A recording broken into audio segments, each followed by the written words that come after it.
Welcome to this deep dive.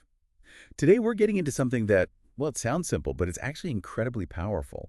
We're talking about the art and really the impact of asking questions. Right. Not just having answers, which we often focus on, but how the questions themselves can fundamentally change your world. Exactly.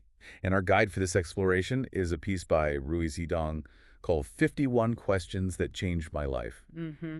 And it's really set up as a practical tool, isn't it? Like a collection of prompts, really, for self-reflection. It is. So our mission here is to unpack this source, look at what drove the author, and figure out how intentionally asking yourself certain questions can, dramatically shift your perspective. And not just perspective, but thinking, decision-making. Yeah, and ultimately the quality of your life. So think of this deep dive as your guide to exploring the questions that really hit home for you, using the insights from this material as our starting point. Okay, let's dive in. The author kicks things off with a pretty cool origin story. It was inspired by Nassim Taleb's concept of asymmetric payoffs. That's right. The author was thinking about his Amazon business, actually. He realized that launching new products was basically an asymmetric bet. How so? Well, the cost to develop and launch, it was relatively small, maybe a few $1,000s, right? Yeah. Was the downside, and it was limited. Okay, the small cost of asking, so to speak. Exactly. But the upside, if a product really took off, it could bring in exponential revenue, a potentially huge payoff for that, small fixed cost. Right. So he saw this asymmetry and started wondering, where else in life can I find this kind of dynamic? And the light bulb moment was questions themselves. Yes. Yeah. Precisely. Asking a question costs almost nothing, right? Just the thought, maybe speaking it aloud, that's your tiny bit. Okay. But the potential payoff, the insight you get, the new perspective, the different action you take because of it, that can be enormous, genuinely life-changing sometimes. Wow. That's a really fascinating way to frame it. It makes questions feel less like just information retrieval and more like, high-leverage tools for growth. And the core idea from the source, then, is that changing the questions you ask yourself actually changes your inner dialogue. Exactly. The source really emphasizes how powerful that internal conversation is. And it points to wisdom going way back, like Marcus Aurelius saying something like, the happiness of your life depends upon the quality of your thoughts. Right. And didn't Tony Robbins say something similar more recent? He did, very directly, something like, the quality of your life is a direct reflection of the quality of the questions you are asking yourself. Pretty clear. So if you shift those fundamental questions that are always sort of bubbling up, you're essentially redirecting the whole engine inside. And this is where questions become this amazing tool for self-awareness. They make you confront why you're thinking what you're thinking or feeling what you're feeling. It's like holding a mirror up to your own mind, isn't it? It really is. And the source points out some very concrete benefits of getting into this habit, asking better questions. One big one is just avoiding mistakes. How does that work? Well, the idea is after something goes wrong, you ask, okay, what questions could have prevented this mess? Looking back. Yeah. It connects to that Charlie Munger idea, inversion. Instead of how do I succeed, ask how do I fail? And then just don't do those things. Right. Avoid the failure points. So knowing the questions you should have asked is a really powerful way to learn for next time. Makes sense. And what about when you're right in the middle of a tough situation? Questions are presented as clarity generators then, asking things like, okay, realistically, what's the downside here? Or what am I missing? Or maybe, what are the incentives driving people in this situation? They help you just step back a bit. When emotions are running high or everything feels confusing, those simple questions can kind of cut through the noise and bring back some objectivity. And there's a big emphasis on reframing too, right? I remember an example from the source. Oh yeah, the why am I not rich one. That's it. Yeah. Instead of getting stuck in that negative loop. You shift it. You ask the empowering question, how do I deserve to become rich? Okay. So it changes the focus. Totally. Or maybe you're asking, why don't I have my dream partner? Reframe it. How do I deserve my dream partner? I see. It's not just wishful thinking. It shifts your focus from what you lack to, okay, what actions do I need to take? What changes do I need to make to become the person who attracts those things? Okay. The power seems really clear. But how do we actually make this a practical habit? The source lays out a kind of process, doesn't it? It does. And the first step is really about selection, choosing questions that genuinely resonate with you right now. Why right now? Because it's crucial. The questions you need to grapple with, they change as you change. What feels urgent today might be totally irrelevant next year. Good point. So you don't need to tackle all 51 questions at once. Just pick the ones that feel sharpest, most relevant for your current situation. Right. Don't try to boil the ocean. Find the ones that, I don't know, speak to you. Exactly. Then the second part is developing the habit itself. And the source suggests using your own thoughts as triggers. How does that work? Like a mental alarm bell? Sort of. It suggests catching a negative thought pattern. So if you find yourself thinking, oh, why can't I get anything done right? Which happens. Right. You use that thought itself as an immediate trigger to ask, okay, how can I make this an empowering question? Or maybe, how would I rephrase this if I were being kind to myself? Okay, so you intercept the negative thought. Mm-hmm. And the source does warn, your mind might push back at first. Oh, I bet. It likes its comfortable ruts, even the negative ones. Totally. But the key is just persistence. Keep asking. Keep probing until you get an answer that feels genuinely surprising or useful. And a big part of building this habit, according to the source, is setting aside dedicated, quality thinking time. Yes. This was interesting. It points to incredibly successful people like Richard Branson, who deliberately carves out time just to think. Or Warren Buffett, wasn't he mentioned, saying he insists on spending a lot of time, almost daily, just sitting and thinking. Exactly. And Bill Gates, too, apparently seeing thinking time as a top priority even when he was running Microsoft. It's about consciously making space for reflection away from the constant busyness. So how do you do that practically? The suggestion is pretty concrete. Actually schedule it, like an appointment, maybe 30, 40 minutes once a week or once a month to start. Okay. Get out of your usual workspace, maybe grab a pen and paper, turn off notifications. Just let your mind wander with the questions you've chosen. Sometimes, apparently, the unconscious mind does the best work when you give it space. Like letting it work in the background. Yeah. And the final piece of the process is about learning from your decisions over time, reviewing past choices. Yeah. Just looking back objectively at what happened, the choices you made, the outcomes, and asking, okay, knowing what I know now, what questions should I have asked then? Hindsight questions. Right. It helps you spot your own patterns, your biases, and hopefully improve going forward. Got it.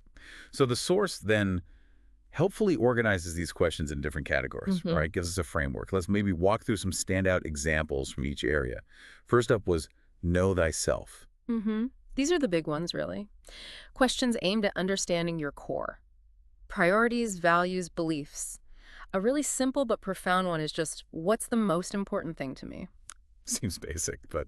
But the source reminds us, echoing Heraclitus, everything flows. Both you and your priorities are constantly changing, so checking in regularly is essential. Good point. And then there's that powerful, almost unsettling question. If this was the last time, what would I do? Yeah. Steve Jobs apparently asked himself something like that every morning. Wow. It's similar to what Marcus Aurelius did. Thinking of himself as already dead, it sounds morbid, but visualizing the end, or even just imagining your own funeral. Okay. It's not about being gloomy. It's a really powerful way to get perspective on whether you're actually living in line with what truly matters to you right now. It cuts through the fluff. A stark prioritizer, yeah. And the source also suggests that sometimes it's easier to figure out, what do I want to avoid, rather than defining what you do want. Yes. Identifying your non-negotiables, those lines in the sand, that can actually clear away a surprising amount of confusion about which path to take. Okay, interesting. How about navigating those tough moments? The next category was reaction. Right. These questions are designed to help you manage your response when things get difficult, emotionally or practically. A great one is, how can I make this a win? Okay, like if you get fired, instead of just dwelling on the negative. Exactly. You ask, okay, how could this actually be an opportunity? Maybe a pivot, learn a new skill, start that side project you've been dreaming about. It reminds me of that John C. Maxwell quote. Something about life being 10% what happens and 90% how you react. That's the spirit, precisely. Another really powerful reframing tool here is asking, how can I make this an empowering story? Empowering story. Yeah. Our minds are natural story generators, right? But they often default to negative narratives, especially when we're stressed or hurt. This question lets you consciously choose a more useful, more constructive story. So like a dating setback. Instead of thinking I'm unlovable, the story becomes... Maybe they're just busy, or, okay, we weren't a good match and that's fine. Or a business failure isn't I'm a total fraud, it's, wow, that was a tough learning experience. Actively shaping your internal narrative. Yes. And for those moments when you feel your emotions just boiling over, the simple question, how can I delay my reaction, is absolutely critical. Just creating space. Just that pause, that gap before you say or do something you might regret later, hugely valuable. Crucial advice. Okay, moving into decisions. Yeah. How do questions help us make better choices? Well, a really fundamental concept here, which the source borrows from Jeff Bezos, is asking, is this decision reversible? Reverse. Yeah. He talks about type 1 and type 2 decisions. Type 1 are like crossing the Rubicon. They're very hard, maybe impossible to undo. Think major life commitments, huge strategic shifts. Okay. Big doors you can't easily go back through. Right. Type 2 decisions are more like walking through a door you can easily walk back through. They're reversible. Most day-to-day choices fall here. And the insight is? That type 1 decisions demand much more careful, slow, deliberate thought, whereas type 2s, you can make them quickly, gather data, and change course if needed. Knowing the difference saves you a ton of time and helps prevent those big, irreversible mistakes. That's really useful. What else? Another key question is, what are the consequences? But not just the immediate ones. Thinking beyond the first step. Exactly. This pushes you past first-order thinking, the obvious, immediate outcome, to consider the second, third, maybe even fourth-order effects down the line. What happens after what happens? Thinking several moves ahead on the chessboard. Kind of, yeah. And what would X person do? That's a fantastic mental tool. Like assembling a mental board of directors? That's a great way to put it. You pick people whose thinking you admire, maybe a mentor, a historical figure, someone known for clear thinking in a certain area, and you ask, how would they approach the situation? It helps you get distance from your own emotional biases and access a different perspective, one you've sort of internalized by studying them. Clever. And the source brings back that asymmetric payoff idea here too, right? Asking, is there asymmetry here? Mm-hmm. Are you in a situation where the potential upside is massive compared to a relatively small, manageable downside? Spotting those opportunities. Yeah. The author mentioned using this when he published his own book on Amazon. The downside was basically the time and cost of writing and launching it. But the upside, reaching potentially millions of readers, huge. So it's asking, does the potential reward really justify the risk, especially if the risk is capped? Exactly. And then there's the concept of inversion. How do I invert this? This is linked to thinkers like Einstein, Karl Popper. How does inversion work with questions? Instead of asking the obvious positive question like, how do I achieve X? You ask its opposite negative. How do I avoid not achieving X? Or how could I guarantee failure? Okay. Why do that? Because brainstorming all the ways you could fail often reveals the clearest path to success by highlighting exactly what pitfalls to avoid. For instance, instead of how do I become healthy, ask how could I guarantee becoming sick? The answers, bad diet, no exercise, stress point directly to what to do by showing what not to do. It uncovers hidden roadblocks. Fascinating. Okay, next category, mindfulness. This is about engaging with our thoughts more consciously. Precisely. A key question here is simply, why do I have this thought? Not necessarily looking for a deep Freudian root cause. No, not necessarily. It's more about observing your thoughts without judgment. Like Naval Ravikant suggests, just being curious about what's popping up in your mind. Huh, that's an interesting thought. Where did that come from? Just noticing. Okay, and then followed by, does this thought deserve to be here? Exactly. Your attention is such a finite, precious resource, right? This question is about actively guarding your mental real estate. Is this particular thought maybe triggered by scrolling social media or some random comment genuinely worthy of your limited energy and focus right now? Being intentional about where your mind goes. Mm-hmm. And bringing in that classic Stoic perspective linked to Epictetus, is it controllable? Is this thing I'm dwelling on actually within my power to influence? The serenity prayer zone. Pretty much. It connects to the Buffett and Munger idea of having a too hard pile. Mm-hmm. Some things are just outside your control, what other people do. Global events, the past. Right. Don't waste your precious energy worrying about them. Focus your efforts on the things you can control. Your own thoughts, your reactions, your actions, your choices. Makes sense. Shifting our view now brings us to the perspective category. Yeah, these questions are designed to help you see the world, others, and yourself a bit more clearly, maybe with less bias. One is, am I entitled to have an opinion on this? Ooh, that sounds potentially uncomfortable. It can be. It links back to Socrates, acknowledging his own ignorance. It's basically a check on intellectual humility. So asking, have I actually done the work to form an informed view here, or am I just reacting based on headlines or gut feeling? Exactly. It's about earning your right to an opinion. Jamie Dimon apparently advises reading the other side's arguments fully before forming your own. This question encourages that kind of rigor. Paul Sappho's idea of strong opinions, weakly held, fits here too. Okay. And will my idea change in 10 years? That's another great one for perspective. Charlie Munger famously advised trying to destroy your best-loved ideas every year. This question uses a time horizon to create distance. How so? What seems absolutely undeniably true and fixed right now? Well, how might that look with a decade of experience and hindsight? It helps detach you from rigid certainty. The source mentions how older academics sometimes resist new ideas while younger ones embrace them. Time changes perspective. What am I afraid of? That sounds deep. It is. It's about looking directly at your fears.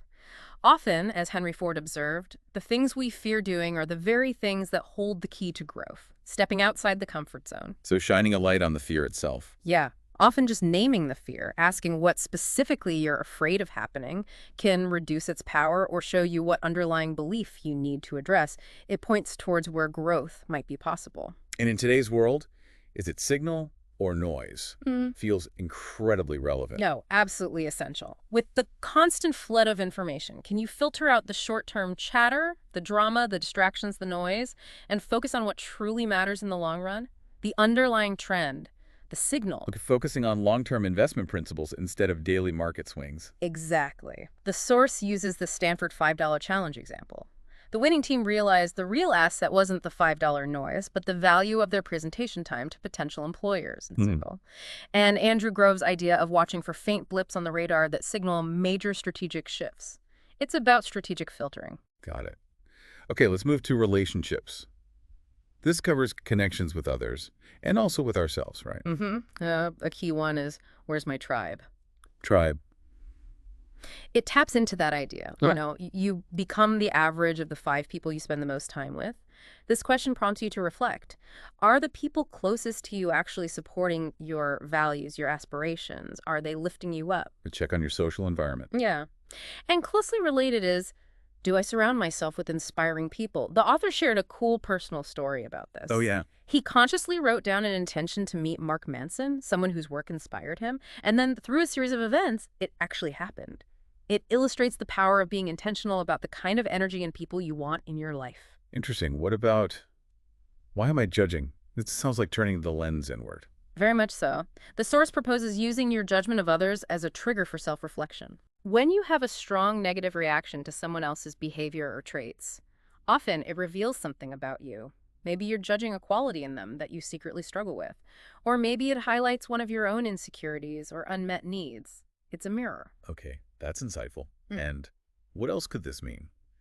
Seems vital for relationships. Hugely powerful. When someone's behavior bothers you, like a really slow text reply or not getting invited to something. Yeah, the mind jumps to negative conclusions fast. Right. They're ignoring me. They don't like me. Yeah. This question forces you to pause and actively consider other possibilities. Maybe they're just swamped at work. Maybe there was a misunderstanding. Maybe it has nothing to do with you at all. Challenges that initial negative assumption. Opens the door to maybe asking or understanding instead of just reacting negatively. Exactly. And am I attached? This is about honestly assessing how your emotional investment, whether it's in people, specific outcomes, or even your own ideas, might be clouding your judgment or distorting your view. Like being too attached to an employee who's also a friend and missing performance issues. That's a classic example. The attachment blurs your vision. Briefly, the source also touches on, who do I trust? A fundamental relationship question. Right.